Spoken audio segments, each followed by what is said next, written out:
മനോഹരമായ രാത്രികാലം നമുക്കൊന്നിച്ച് ദൈവത്തിന്റെ മാറ്റമില്ലാത്ത വലയത്തിന് മുമ്പാകെ ആയിരിക്കാൻ ദൈവം നൽകിയ സമയത്തിനായും സാഹചര്യത്തിനായും ഞാൻ ദൈവത്തിന് സ്തോത്രം ചെയ്യുന്നു.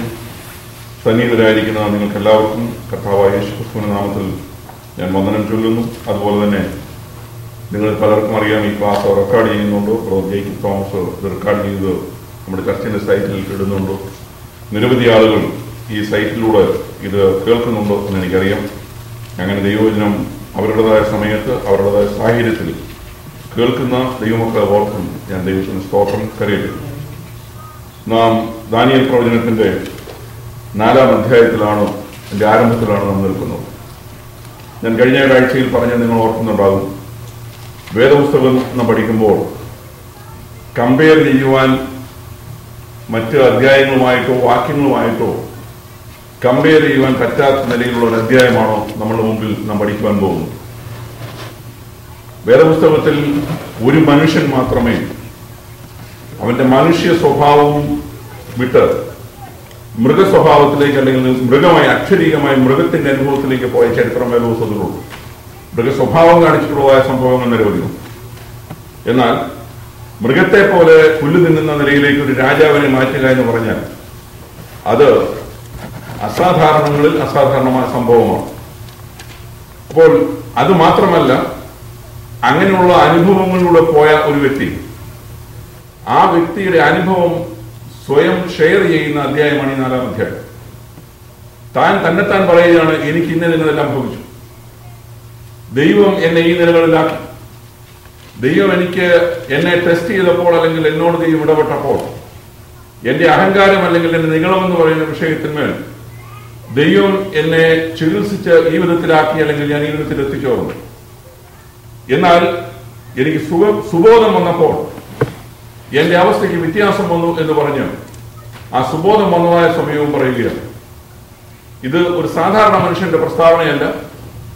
സാമ്രാജ്യങ്ങളുടെ കൂട്ടത്തിൽ ഏറ്റവും പ്രധാനമായ സാമ്രാജ്യമായി നിലകൊണ്ട ബാബിലോൺ സാമ്രാജ്യത്തിന്റെ പൊന്നുകൊണ്ടുള്ള തല അങ്ങാണ് എന്ന് സ്വപ്നത്തിന്റെ വ്യാഖ്യാനം ദാനിയേൽ പറഞ്ഞപ്പോൾ വിശേഷിപ്പിച്ചതായ നെബൂഖദ്നേസർ എന്ന് പറയുന്ന ചരിത്രത്തിലെ ഏറ്റവും പ്രധാനപ്പെട്ട ചക്രവർത്തിയുടെ ചരിത്രമാണ് നമുക്ക് പഠിക്കാൻ പോകും.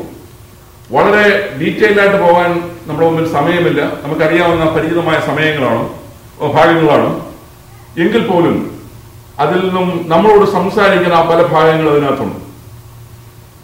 ദാനിയേൽ പ്രവചനത്തിലെ ഈ കഴിഞ്ഞകാല വിഷയങ്ങൾ എന്തുകൊണ്ട് വേദപുസ്തകത്തിൽ ഇത്ര പ്രാധാന്യം കൊടുത്ത് രേഖപ്പെടുത്തിയിരിക്കുന്നു എന്നുള്ളത്, പ്രത്യേകിച്ച് ഒരു രാജാവിനുണ്ടായ അനുഭവം, ഈ ഒരു അധ്യായം മുഴുവൻ നെബൂഖദ്നേസർ എന്ന് പറയുന്ന രാജാവിന്റെ അനുഭവമാണ്, അദ്ദേഹത്തിന്റെ മാത്രം അനുഭവമാണ്.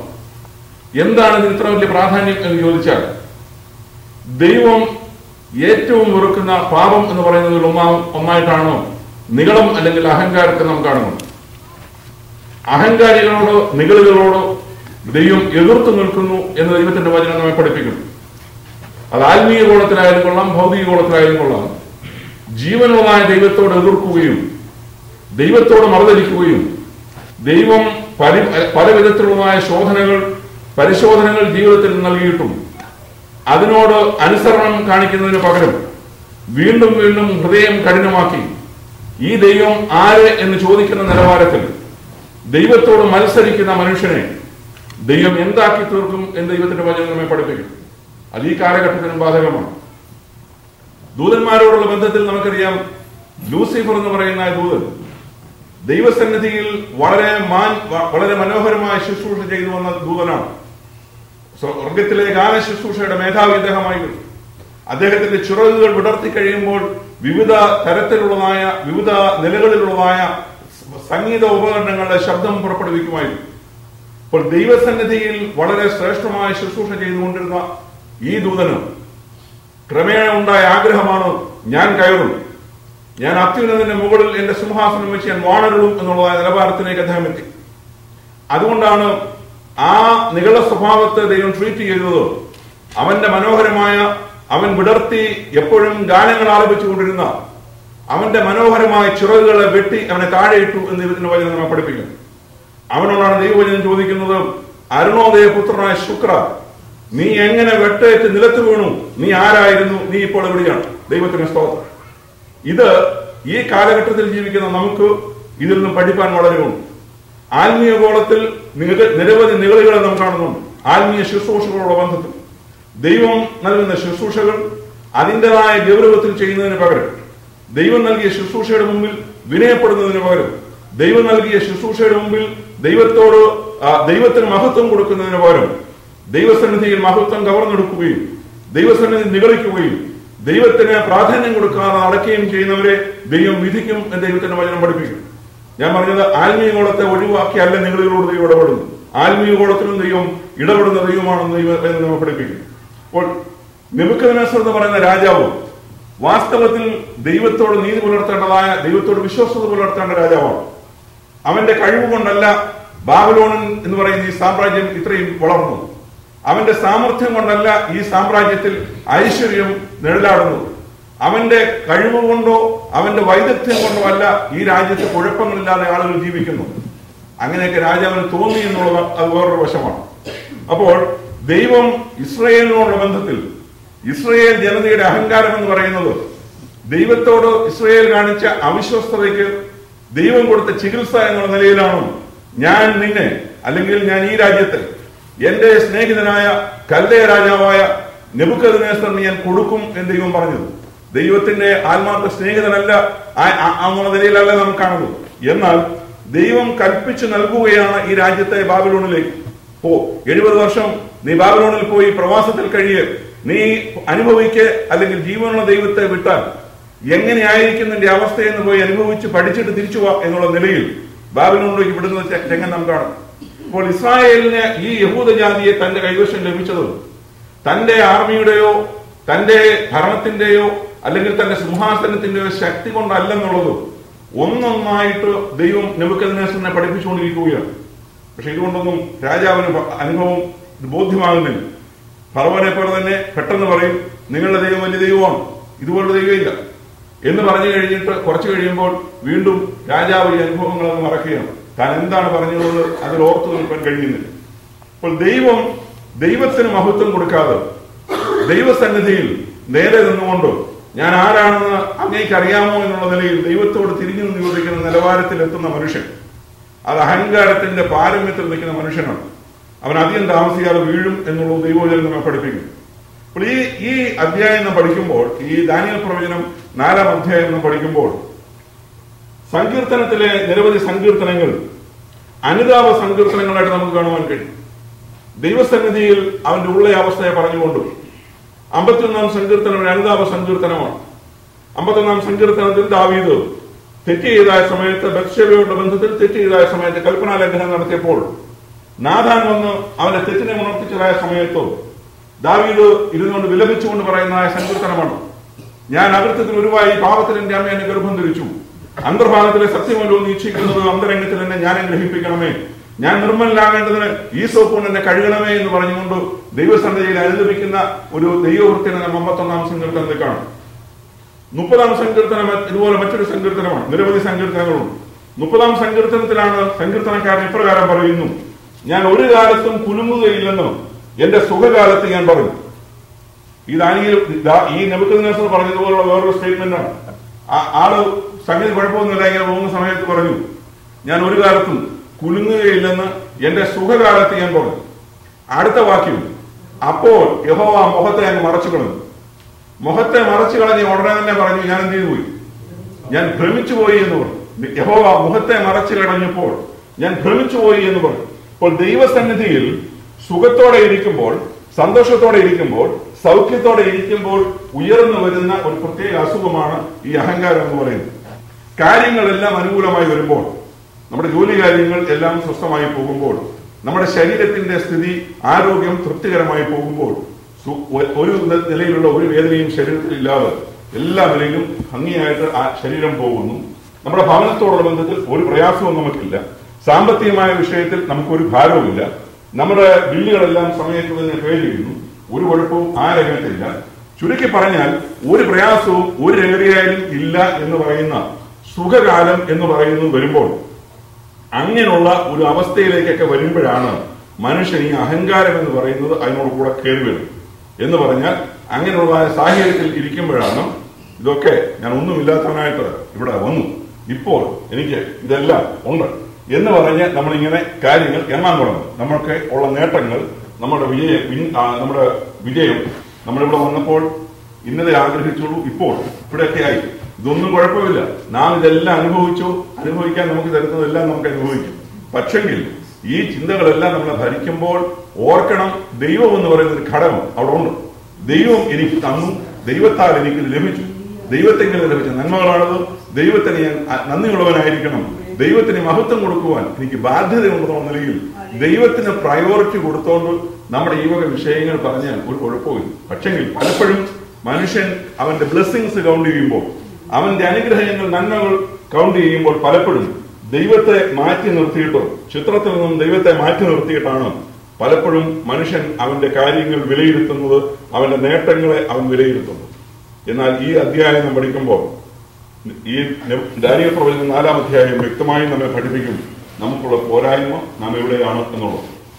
അപ്പോൾ അതുപോലെ തന്നെ ഇവിടെ ഞാൻ പറഞ്ഞല്ലോ, ഈ രാജാവ് തന്റെ അനുഭവം ഷെയർ ചെയ്യുകയാണ്. തനിക്ക് എന്ത് സംഭവിച്ചു അതിനകത്ത് നിങ്ങൾ നോക്കിയാൽ ഈ നെബൂഖദ്നേസർ രാജാവിന്റെ പ്രസ്താവനയ്ക്ക് വളരെ മയം വന്നിട്ടുണ്ട്. നിങ്ങൾ ഈ 4-ാം അധ്യായത്തിൽ വരുമ്പോൾ, ഈ അധ്യായം നാം പഠിക്കുമ്പോൾ മുൻപുള്ള അധ്യായങ്ങളിൽ ഇല്ലാത്ത അല്ലെങ്കിൽ മുൻപുള്ള അധ്യായങ്ങളിൽ കൂടെ ഉപയോഗിച്ച വാക്കുകളൊന്നും ഈ 4-ാം അധ്യായത്തിലില്ല. ഇവിടെയും കൽദയ വിദ്വാൻമാർ പരാജയപ്പെട്ടു.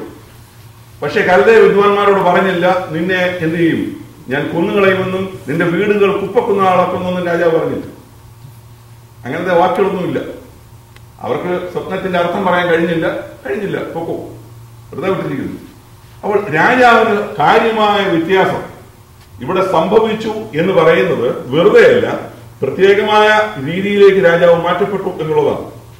ഒരു കൂട്ടം വേദശാസ്ത്രികൾ ഇങ്ങനെ പറയുന്നുണ്ട്, ഈ 4-ാം അധ്യായത്തിന്റെ ആരംഭ വാക്യങ്ങൾ, അതായത് ആദ്യത്തെ 2-3 വാക്യങ്ങൾ 3-ാം അധ്യായത്തിന്റെ കണ്ടിന്യൂവേഷൻ ആണെന്നുള്ള ചിന്തയുണ്ട് ചിലർക്ക്.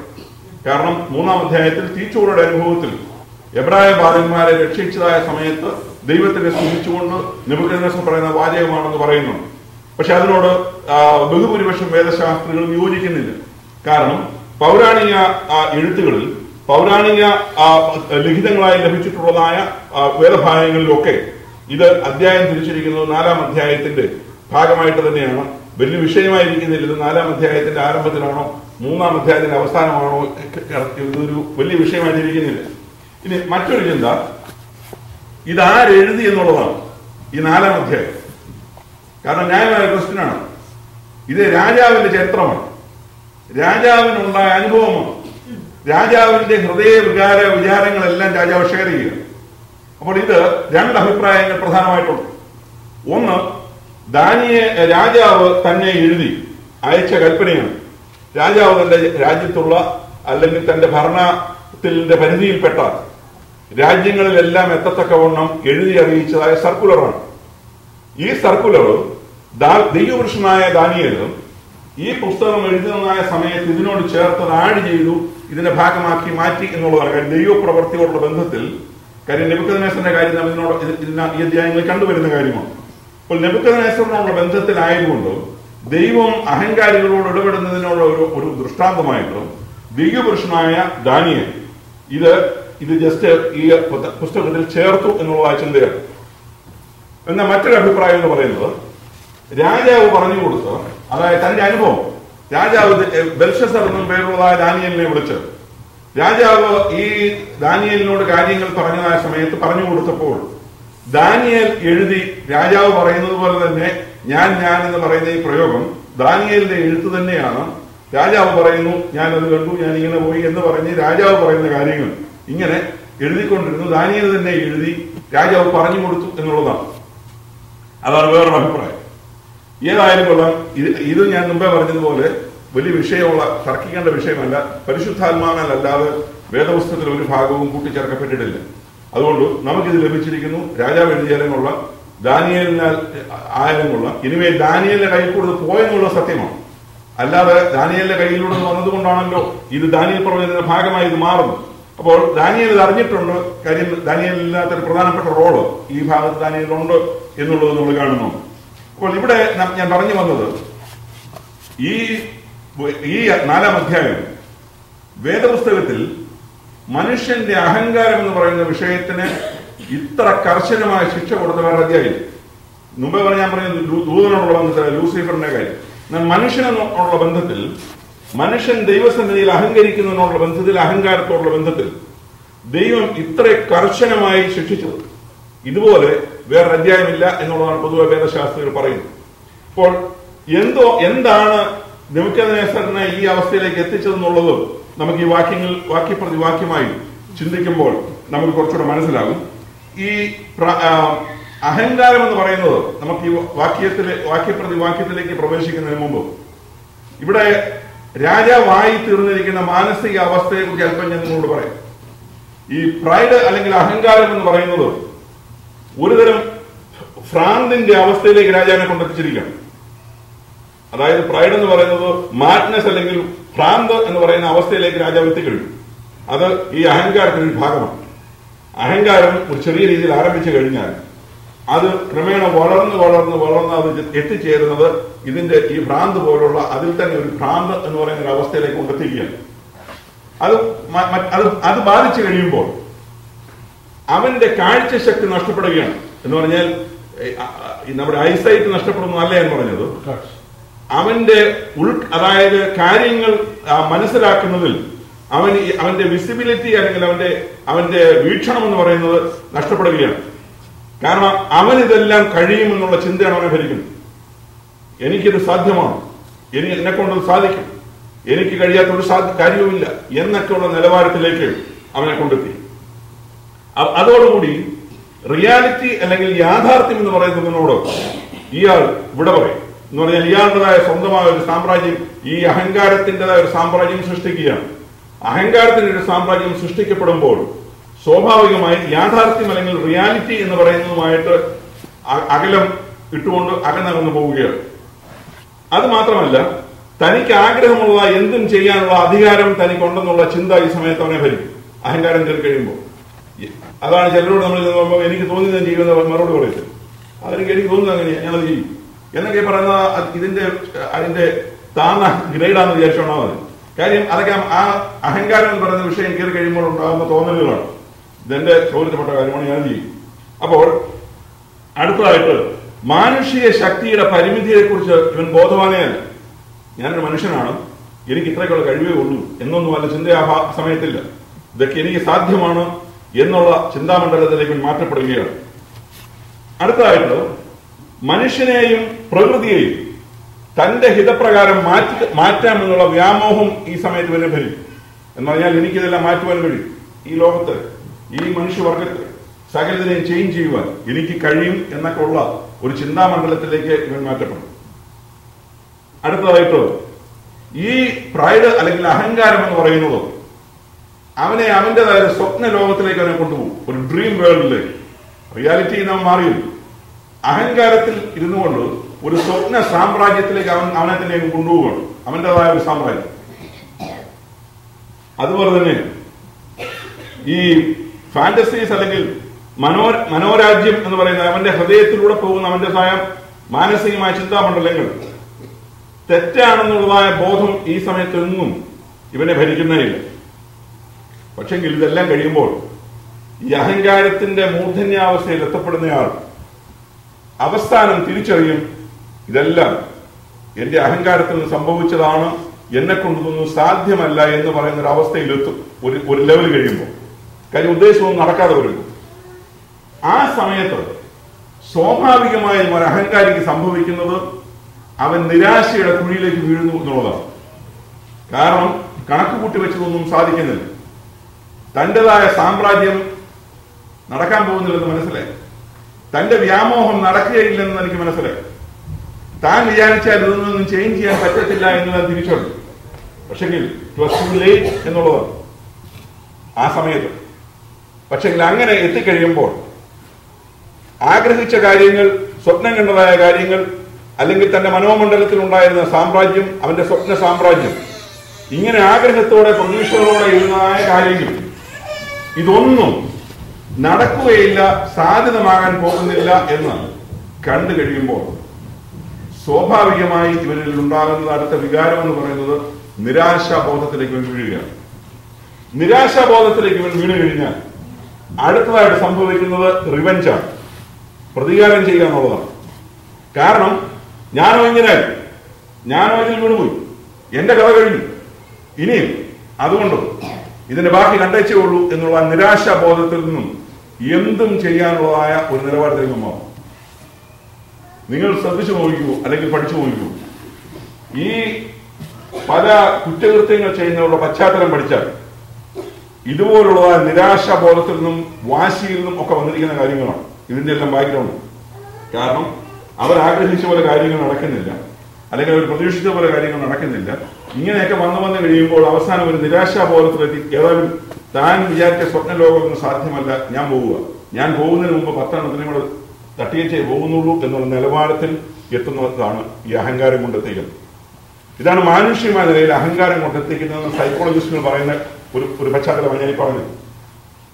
എന്നാൽ ദൈവം ഒരു അഹങ്കാരിയെ കൈകാര്യം ചെയ്താൽ എങ്ങനെ കൈകാര്യം ചെയ്യും എന്നുള്ളതിന് ഒരു തെളിവാണ് നെബൂഖദ്നേസർ രാജാവിന്റെ ചരിത്രം നമ്മെ പഠിപ്പിക്കുന്നത്. നമുക്കതിലേക്ക് വരാം. അതുപോലെ തന്നെ ഈ 4-ാം അധ്യായത്തിൽ വരുമ്പോൾ നാം ഒരു കാര്യം ഓർക്കണം. ദൈവസന്നിധിയിൽ നമുക്ക് വഹിക്കാൻ വയ്യാത്ത ഒരുപാട് കാര്യങ്ങളുണ്ട് മാനുഷികമായ നിലയിൽ. അതുകൊണ്ടാണ് നമ്മൾ ദൈവത്തിൽ ആശ്രയിക്കുന്നത്. ഒരു അഹങ്കാരമുള്ള മനുഷ്യന് ദൈവത്തിലുള്ള ആശ്രയബോധം അവനില്ല. കാര്യം അവൻ ദൈവത്തിന് ആവശ്യമില്ല. എന്നാൽ നാം ദൈവത്തിൽ ആശ്രയിക്കുന്നതും ദൈവമേ എന്നെ കൊണ്ട് സാധ്യമല്ല എന്നുള്ള നിലവാരത്തിൽ നമ്മൾ എത്തുന്നതും ഒരു ദൈവമാണ് എനിക്ക് വേണ്ടി പ്രവർത്തിക്കുന്നതെന്നും ദൈവമാണ് എന്നെ സഹായിക്കുന്നതെന്നും ഒക്കെ ഉള്ള ചിന്തയിലാണ്, ആ വിശ്വാസത്തിലാണ് ദൈവവുമായി ബന്ധപ്പെട്ട് നിൽക്കുന്നത്. അപ്പോൾ ദൈവം നമ്മളുടെ വിഷയങ്ങൾക്ക് മാറ്റം വരുത്തുന്നു, ദൈവം നമ്മുടെ സാഹചര്യങ്ങൾക്ക് മാറ്റം വരുത്തുന്നു. അങ്ങനെയുള്ള ദൈവത്തെയാണ് നമ്മൾ സേവിക്കുന്നത്. അപ്പോൾ നമുക്ക് വഹിക്കാൻ വയ്യാത്തായ കാര്യങ്ങൾ വരുമ്പോൾ ദൈവം നമുക്ക് വേണ്ടി കാര്യങ്ങൾ നടത്തിത്തരുന്നു എന്നുള്ള ചിന്ത നമ്മെ ഭരിക്കുന്നു. എന്നാൽ അതിനു പകരം എന്തിനെ റെസിസ്റ്റ് ചെയ്യാൻ എനിക്ക് കഴിയും എന്നുള്ളതാണ് ഞാൻ മുമ്പേ പറഞ്ഞ ഈ അഹങ്കാരത്തിന്റെ ചിന്തയിലിരിക്കുന്നത്. ഏത് വന്നാലും, ഏത് ഹരിക്കെയിൻ വന്നാലും എനിക്ക് ഭയമില്ല, ഏത് ടൊർണാഡോ അടിച്ചാലും എനിക്ക് പേടിയില്ല, ഇതിന്റെയൊക്കെ മുമ്പിൽ ഉറച്ചു നിൽക്കുവാൻ എനിക്ക് കഴിയും എന്നുള്ള ചിന്തയിൽ, ആ തന്റേതായ അഹങ്കാരത്തിൽ ഇങ്ങനെ ഉറച്ച ചിന്തയിലൂടെ നിൽക്കുന്നവൻ ഏതവസ്ഥയിലെത്തും എന്ന് നാം ഓർക്കണം. ഇതിനൊരു ഉദാഹരണം ഞാൻ ഈ പുസ്തകങ്ങൾ റിവ്യൂ ചെയ്ത സമയത്ത് കണ്ടതോടെ ഞാൻ നിങ്ങളോട് ഷെയർ ചെയ്തിട്ട് നമ്മുടെ വാക്യത്തിലേക്ക് പ്രവേശിക്കാം. അതായത് ഡെയിൽ കാർണേജ് എന്ന് പറയുന്ന ഒരു മനുഷ്യൻ, അദ്ദേഹം 2 വൃക്ഷങ്ങളെ കമ്പയർ ചെയ്തുകൊണ്ടൊരു കാര്യം അദ്ദേഹം വളരെ നല്ല ചിന്തയായിട്ട് എനിക്ക് തോന്നി. അതായത് താൻ മിസൂറിയിലെ ഒരു ഫാർമറാണ്, അതേസമയം ബിലീവറാണ്. മിസൂറിയിലെ തന്റെ ഫാമിലെ വൃക്ഷങ്ങളെ കുറിച്ച് അദ്ദേഹം പറഞ്ഞത് എങ്ങനെയാണ്? മിസൂറിയിലെ തന്റെ വൃക്ഷങ്ങൾ, ആ ഫാമിലെ വൃക്ഷങ്ങൾ അതിവേഗം വളരുന്ന വൃക്ഷങ്ങളാണ്, വളരെ വേഗം വളരും. കാരണം ഇത് കൂടുതലും പേപ്പർ പ്രോഡക്ട്സിന് വേണ്ടി മാറുന്ന ആ നിലയിലുള്ള വൃക്ഷങ്ങളാണ്. അപ്പോൾ ഈ വൃക്ഷത്തിന്റെ വളർച്ച അതിവേഗമാണ്. പക്ഷെങ്കിൽ ഉള്ള കുഴപ്പം എന്താണെന്ന് ചോദിച്ചാൽ, എല്ലാ വർഷവും ഒരു സ്നോ സ്റ്റോം ഉണ്ടാകുന്ന സമയത്ത് ഈ വൃക്ഷങ്ങളുടെ ഷേപ്പ് മാറും. കാരണം ഈ വൃക്ഷങ്ങൾ അതിന്റെ ശിഖരങ്ങൾ നേരെ തന്നെ നിവർത്തി പിടിച്ചു നിൽക്കും, ഇതൊരിക്കൽ നല്ല ഉറപ്പിൽ തന്നെ. അപ്പോൾ ഇതിലേക്ക് ഐസ് കട്ടകൾ വന്ന് പതിച്ചു കഴിയുമ്പോൾ, ഇതിൽ ഐസ് പൊതിഞ്ഞു കഴിയുമ്പോൾ ഇതിന്റെ തണ്ട് അല്പം പോലും വഴങ്ങി കൊടുക്കത്തില്ല. അപ്പോൾ നിങ്ങൾക്കറിയാം, നോർത്ത് ഈസ്റ്റിൽ നിന്ന് വന്നവർക്കറിയാം, ഐസുള്ള സ്ഥലങ്ങളിൽ വന്നവർക്കറിയാം, ഐസ് വൃക്ഷത്തിന്റെ കമ്പുകളിൽ പൊതിഞ്ഞ് അത് അങ്ങ് പിടിച്ചു കഴിഞ്ഞാൽ അതിൽ തന്നെ അങ്ങനെ മസിൽ പിടിക്കുന്ന പോലെ ബലം പിടിച്ചു നിന്നാൽ അതിനടുത്ത് സംഭവിക്കാൻ പോകുന്നത് ഒരു ലെവൽ കഴിയുമ്പോൾ ഇത് എന്ത് ചെയ്യുക, ഇത് ഒടിയുക എന്നുള്ളതാണ്. അപ്പോൾ മിസൂറിയിലെ ഈ വൃക്ഷത്തെ കുറിച്ച് അദ്ദേഹം പറഞ്ഞതാണ്, വളർച്ച വളരെ വേഗമാണ്. പക്ഷെ എവരി ഇയർ ഈ സ്നോ സ്റ്റോം വന്നു കഴിയുന്ന സമയത്ത് ഈ വൃക്ഷത്തിന്റെ കമ്പുകൾ എല്ലാം ഒടിഞ്ഞ് ഇതാകപ്പാടെ നശിച്ച് ഇതിനൊരുപാട് ക്ഷീണം സംഭവിക്കുന്ന വൃക്ഷത്തിൽ. എന്നാൽ അതേസമയം കനേഡിയൻ വുഡ്സിനോടുള്ള ബന്ധത്തിൽ അദ്ദേഹം പറഞ്ഞത്, ഈ കാനഡയോട് അല്ലെങ്കിൽ സ്നോ ഏരിയയിലുള്ള പൈൻ മരത്തിനോടുള്ള ബന്ധത്തിൽ അദ്ദേഹം പറഞ്ഞത് ഇങ്ങനെയാണ്: ആ പ്രദേശത്തെ പൈൻ മരങ്ങൾ തണുപ്പ് കാലഘട്ടമാകുമ്പോഴേക്കും അതിന്റെ ആ വൃക്ഷങ്ങളുടെ കമ്പുകൾ അതിനുവേണ്ടി തന്നെ സ്വയം ഒന്ന് തയ്യാറെടുക്കുകയാണ്. സ്നോ വന്നു കഴിയുമ്പോൾ ബെൻഡ് ചെയ്യത്തക്കവണ്ണം ആ സമയത്തേക്ക് ഈ വൃക്ഷത്തിന്റെ കമ്പുകളാകും. അതിൽ സ്നോ വന്ന് പതിച്ചു കഴിയുമ്പോൾ ബലം പിടിച്ച് നിൽക്കുന്നതിന് പകരം അത് വഴങ്ങിക്കൊടുക്കും. അപ്പോൾ അത് വഴങ്ങി കൊടുക്കുമ്പോൾ അത് അല്പം വളഞ്ഞു കൊടുക്കുന്ന സമയത്ത് ഐസ് കട്ടകൾ അതിൽ നിന്നും ഊർന്നു താഴെ പോകും, അതിൽ തങ്ങി നിൽക്കത്തില്ല. അതിന്റെ അർത്ഥം കമ്പ് ഒടിയാതെ നിൽക്കും. കുറെ കഴിയുമ്പോൾ സ്നോയുടെ സമയം കഴിയുമ്പോൾ വീണ്ടും കമ്പ് അതിന്റെ അവസ്ഥയിലേക്ക് തിരിച്ചു പോകും. ഞാൻ ഈ പറഞ്ഞതിന്റെ താല്പര്യം അഹങ്കാരം എന്നുള്ളതായ ബന്ധത്തിൽ ഇതൊരു നല്ല എക്സാമ്പിളാണ്. നാം നമ്മുടെ നേരെ വരുന്ന ശോധനകൾ, നമ്മുടെ നേരെ വരുന്നതായ പ്രയാസങ്ങൾ, വെല്ലുവിളികൾ, ഇതിനെയൊക്കെ ഞാൻ നേരിടും എന്നുള്ള നിലയിൽ, ഞാൻ വീണ്ടും നിങ്ങൾ തെറ്റിദ്ധരിക്കരുത്, എന്റെ ദൈവത്താൽ ഞാൻ മതിൽ ചാടി കിടക്കുമെന്ന് പറയുന്ന ആ ചിന്താഗതിയിലല്ല ഞാൻ ഈ പറയുന്നത്. അതാണ് നല്ല ചിന്ത. നമ്മുടെ മുമ്പിൽ വെല്ലുവിളികൾ വരുമ്പോൾ, പ്രയാസങ്ങൾ വരുമ്പോൾ ഞാൻ കുടുങ്ങുകയില്ല, ദൈവം എന്നോട് കൂടെയുണ്ട്. ദാവീദ് ഗോലിയാത്തിനോട് പറഞ്ഞ പോലെ, ഞാൻ സേവിക്കുന്ന യഹോവയുടെ നാമത്തിൽ, നീ ദുഷിക്കുന്ന യഹോവയുടെ നാമത്തിൽ ഞാൻ നിന്റെ നേരെ വരുന്നു എന്ന് പറയുന്നത് പോലെയാണെങ്കിൽ ഒരു കുഴപ്പമില്ല. അതിനു പകരം പ്രയാസങ്ങൾ, പ്രതിസന്ധികൾ, പ്രതികൂലങ്ങൾ വരുമ്പോൾ ഞാൻ കണ്ടോളാം, ഞാൻ നേരിട്ടോളാം, ഇതിനേക്കാൾ വലുത് ഞാൻ കണ്ടതാണ്, ഞാൻ ഇങ്ങനെ നിന്നാൽ സ്നോ സ്റ്റോമിൽ ഒടിയുന്നത് പോലെ നാം ഒടിയും, നമ്മുടെ ഷേപ്പുമാണ്. അത് നോട്ടം. അതേസമയം ഈ വക പ്രയാസങ്ങൾ, പ്രതിസന്ധികളൊക്കെ ഉണ്ടാകുമ്പോൾ ഒന്ന് വഴങ്ങിക്കൊടുത്താൽ, ദൈവത്താലാണ് സംഭവിക്കുന്നത്, ദൈവം എന്റെ കാര്യം നോക്കിക്കൊള്ളും, ഇത് കഴിയുമ്പോൾ പിന്നത്തേതിൽ എന്നെ മഹത്വത്തിലേക്ക് എന്നെ കൈക്കൊള്ളും എന്ന് പറയുന്നത് പോലുള്ള മനോഭാവത്തോടുള്ള ദൈവസന്നിധിയിൽ ഇരുന്നാൽ ഈ പരിശോധനകൾ അല്പനേരത്തേക്കേ ഉള്ളൂ, തൊടുനേരത്തേക്കേ ഉള്ളൂ എന്ന് തിരിച്ചറിയുമ്പോൾ നാം വീണ്ടും നമുക്ക് വ്യത്യാസം വരുന്നതായിട്ട് ദൈവത്തിന്റെ വചനം നമ്മെ പഠിപ്പിക്കും. അപ്പോൾ അഹങ്കാരം എന്ന് പറയുന്നത് ദൈവം ഒരിക്കലും കോംപ്രമൈസ് ചെയ്യാത്ത ഒരു വിഷയമായിട്ടാണ് ദൈവവചനം പഠിപ്പിക്കുന്നത്. ഒരു നിലയിൽ അത് ആത്മീയ ഗുണത്തിലായാലും കൊള്ളാം, ഭൗതിക ഗുണത്തിലാണ്. പക്ഷെ ആത്മീയ ഗുണത്തിലെ കർത്താവ് ദൈവം കൂടുതൽ കൈകാര്യം ചെയ്യും. കാര്യം അത് കൈകാര്യം ചെയ്യേണ്ടത് അത്യാവശ്യമുള്ള വിഷയമാണ്, മറ്റേത് പിന്നീട് അവസരം കിട്ടുമല്ലോ. അപ്പോൾ ആത്മീയ ഗുണത്തിലായാൽ നാം നോക്കിയാൽ ഈ അഹങ്കാരം എന്ന് പറയുന്നത് അതിശക്തമായി വളർന്നുകൊണ്ടിരിക്കുന്ന ഒരു കാലഘട്ടത്തിൽ നമ്മൾ എത്തി നിൽക്കുകയാണ്. ദൈവത്തിന് സ്തോത്രം. എന്നാൽ ഇന്ന് രാത്രികാലവും നമുക്ക് ദൈവസന്നിധിയിൽ വിനയപ്പെടാം. ദൈവം നമ്മളെ ഇത്രത്തോളം കൊണ്ടുവന്നു, ഇത്രത്തോളം നന്മകൾ ദൈവം നൽകി, ദൈവം നടത്തുന്നു, ദൈവം പരിപാലിക്കുന്നു. പ്രയാസങ്ങളുണ്ട്, പ്രതിസന്ധികളുണ്ട്, ഇതൊക്കെ ഉണ്ടെങ്കിലും ഇതിനെല്ലാമിലൂടെ ദൈവം എന്നെ നടത്തി എന്നുള്ള ചിന്തയോടുകൂടി നമുക്ക് ദൈവസന്നിധിയിലായിരിക്കണം. അതാണ് ഈ അധ്യായം നമ്മെ പഠിപ്പിക്കുന്നത്. നമുക്ക് 4-ാം അധ്യായത്തിന്റെ ആരംഭ വാക്യങ്ങൾ വായിക്കാം. ആദ്യത്തെ 3 വാക്യങ്ങൾ. രാജാവ് സർവഭൂമിയിലും പാർക്കുന്ന സകല വംശങ്ങൾക്കും ജാതികൾക്കും ഭാഷക്കാർക്കും എഴുതുന്നത്, നിങ്ങൾക്ക് ശുഭം വർദ്ധിച്ചു വരട്ടെ. അത്യുന്നതനായ ദൈവം എങ്കിൽ പ്രവർത്തിച്ച അടയാളങ്ങളും അത്ഭുതങ്ങളും പ്രസിദ്ധമാക്കുന്നത് നന്ന് എനിക്ക് തോന്നിയിരിക്കുന്നു. അവന്റെ അടയാളങ്ങൾ എത്ര വലിയവ, അവന്റെ അത്ഭുതങ്ങൾ എത്ര ശ്രേഷ്ഠമായവ. അവന്റെ രാജ്യത്ത് ഉന്നേക്കമുള്ള രാജ്യത്വവും അവന്റെ ആധിപത്യവും തലമുറയായുള്ളതുമാകുന്നു. ദൈവത്തിന് സ്തോത്രം. ഇത് നമ്മുടെ സങ്കീർത്തനക്കാരൻ പറയുന്ന വാക്യങ്ങളോടുള്ള വ്യത്യാസമുണ്ട്. വാസ്തവത്തിൽ ഈ പറയപ്പെടുന്ന ഈ 3-4 വാക്യങ്ങളിൽ ദൈവത്തെക്കുറിച്ച് നെബൂഖദ്നേസർ മനസ്സിലാക്കിയതിനോടും നമ്മുടെ ആധുനിക വേദശാസ്ത്രികൾ മനസ്സിലാക്കേണ്ടത്. നിങ്ങൾ തെറ്റിദ്ധരിക്കരുത്. ഇന്നത്തെ കാലഘട്ടത്തിൽ ദൈവത്തോടുള്ള ബന്ധത്തിൽ ദൈവത്തിന്റെ ആസ്തിക്ക് വരെ ക്വസ്റ്റ്യൻ ചെയ്യുന്ന വേദശാസ്ത്രികളുണ്ട്. യേശുക്രിസ്തുവിന്റെ കന്യകാജനനം ചോദ്യം ചെയ്യുന്ന ബിഷപ്പുമാരും യേശുക്രിസ്തുവിൽ കൂടെ മാത്രമേ രക്ഷയുള്ളൂ എന്ന് പറയുന്ന ബൈബിളിന്റെ കാതലായ വിശ്വാസം വിശ്വസിക്കാത്ത സഭാപിതാക്കന്മാരുന്നുണ്ട്. ഓർക്കണം, ഇങ്ങനെയുള്ളതായ അധ്യക്ഷന്മാർ, മേലധ്യക്ഷന്മാർ ഉള്ള കാലഘട്ടത്തിൽ ഒരു ജാതീയ രാജാവ് ദൈവത്തെക്കുറിച്ച് പറഞ്ഞ മനോഹരമായ വാക്യങ്ങളാണ്. ഇവനെ കൊണ്ട് പറയിപ്പിക്കാൻ കുറച്ച് സമയമെടുത്തുന്നുള്ളത് വേറൊരു കാര്യം. എന്നാൽ മനസ്സിലാക്കിയപ്പോൾ ദൈവത്തെക്കുറിച്ച് അദ്ദേഹം കുറെ നല്ല കാര്യങ്ങൾ മനസ്സിലാക്കി. അപ്പോൾ നെബൂഖദ്നേസർ രാജാവ് സർവ്വഭൂമിയിലും പാർക്കുന്ന സകല വംശങ്ങൾക്കും ജാതികൾക്കും ഭാഷക്കാർക്കും. നിങ്ങൾ തെറ്റിദ്ധരിക്കരുത്, സകല ഭൂമി എന്ന് പറഞ്ഞു കഴിഞ്ഞാൽ അന്നത്തെ ലോകം മുഴുവൻ അതിനകത്ത് വരുന്നില്ല. ഈ രാജാവിന്റെ വാഴ്ചയുടെ കേന്ദ്രം, രാജാവ് ഭരിക്കുന്ന സ്ഥലം, അതാണ് യെരമ്യാ പ്രവചനത്തിൽ നമ്മൾ കണ്ടത്. ഞാൻ സകല രാജ്യത്തെ അവൻ കൊടുത്തിരിക്കുന്നു എന്ന് ദൈവം പറഞ്ഞു. എന്ന് പറഞ്ഞാൽ അതിനർത്ഥം ഈ ലോകത്തുള്ള സകല രാജ്യങ്ങളും കൊടുത്തുന്നത് ആ ഏറിയ അവന്റെ സാമ്രാജ്യം വിപുലമാക്കത്തക്കോണമുള്ള ഏറിയ. അപ്പോൾ ഇവിടെ ഇവൻ ഭരിച്ചുകൊണ്ടിരിക്കുന്ന സ്ഥലം ആ അർത്ഥത്തിൽ മാത്രമാണ്. അവൻ കാര്യം രാജാവ് ഭരിക്കുന്നിടത്ത് മാത്രമേ ഉള്ളൂ രാജാവിന്റെ വിളംബരം കൊണ്ട് പ്രസക്തിയുള്ളൂ. അല്ലാതെ വേറെ അറ്റത്ത് രാജാവുമായിട്ട് ബന്ധമില്ലാത്തവരുടെ ഒരിക്കലും വിളംബരം ചെയ്തൊരു കാര്യമില്ല. അപ്പൊ രാജാവിന്റെ ഭരണത്തിലുള്ള സ്ഥലങ്ങൾ എന്നർത്ഥം. ജാതികൾക്കും ഭാഷക്കാർക്കും എഴുതുന്നത്, നിങ്ങൾക്ക് ശുഭം വർദ്ധിച്ചു വരട്ടെ. അത്യുന്നതനായ ദൈവം എന്നിൽ പ്രവർത്തിച്ച അടയാളങ്ങളും അത്ഭുതങ്ങളും പ്രസിദ്ധമാക്കുന്നത് നന്നെന്ന് എനിക്ക് തോന്നിയിരിക്കുന്നു. ഇവിടെ ദൈവമക്കൾ പഠിക്കേണ്ട ഒരു പാഠം ഇവിടെ നെബൂഖദ്നേസർ രാജാവ് പറയുക, അത്യുന്നതനായ ദൈവം എന്നിൽ ചെയ്ത അത്ഭുതങ്ങളും അടയാളങ്ങളും പ്രസിദ്ധമാണ്. ദൈവം നമ്മുടെ ജീവിതത്തിൽ ചെയ്ത വൻ കാര്യങ്ങൾ അത് മറ്റുള്ളവർ അറിയേണ്ടതാണ്. അത് ദൈവനാമ മഹത്വത്തിന് വേണ്ടിയാണ്. അതായത് നമ്മുടെ പ്രയാസത്തിന് നടുവിൽ, നമ്മുടെ ബുദ്ധിമുട്ടിന് നടുവിൽ, നമ്മുടെ പ്രാർത്ഥനാ വിഷയത്തിന് ദൈവം മറുപടി നൽകി. ദൈവം മറുപടി നൽകിയെങ്കിൽ നമുക്ക് ആരും സഹായിക്കാനില്ലാതെ ഒരു സാഹചര്യത്തിൽ ദൈവത്തിന്റെ സഹായം നമുക്ക് അവിടെ ലഭിച്ചു. അല്ലെങ്കിൽ ദൈവം നമ്മുടെ നിലവിളിക്ക് മറുപടി നൽകി, ദൈവം നമുക്ക് ഉത്തരം നൽകി. ഇത് നാമും ദൈവവും മാത്രം അറിഞ്ഞാൽ പോരാ, നാം അത് പ്രസിദ്ധമാക്കണം. എന്തിനെന്ന് ചോദിച്ചാൽ അത് ദൈവത്തിന്റെ മഹത്വത്തിനു വേണ്ടി. നമ്മുടെ ദൈവം ജീവനുള്ളതായ ദൈവമാണെന്നും പ്രവർത്തിക്കുന്നവനാണെന്നും തന്നിൽ ആശ്രയിക്കുന്നവർക്ക് വേണ്ടി പ്രവർത്തിക്കുന്ന ഒരു ദൈവമാണെന്ന് മറ്റുള്ളവർ അറിയുവാനും അവർക്ക് ദൈവത്തിലുള്ളതായ ആശ്രയവും ദൈവത്തിലുള്ള വിശ്വാസവും വർദ്ധിക്കുവാനും അതിടയായിത്തീരും. നമുക്കറിയാം, ഇത് ഇസ്രായേലിനോടുള്ള ബന്ധത്തിൽ ഇസ്രായേലിന് ദൈവം കൽപ്പന കൊടുത്തപ്പോൾ പറഞ്ഞു, ഈ പ്രമാണങ്ങൾ, ചട്ടങ്ങൾ, വിധികൾ, ന്യായപ്രമാണത്തോടുള്ള ബന്ധത്തിൽ പറഞ്ഞു, ഇത് നീ ആരെ പഠിപ്പിക്കണം?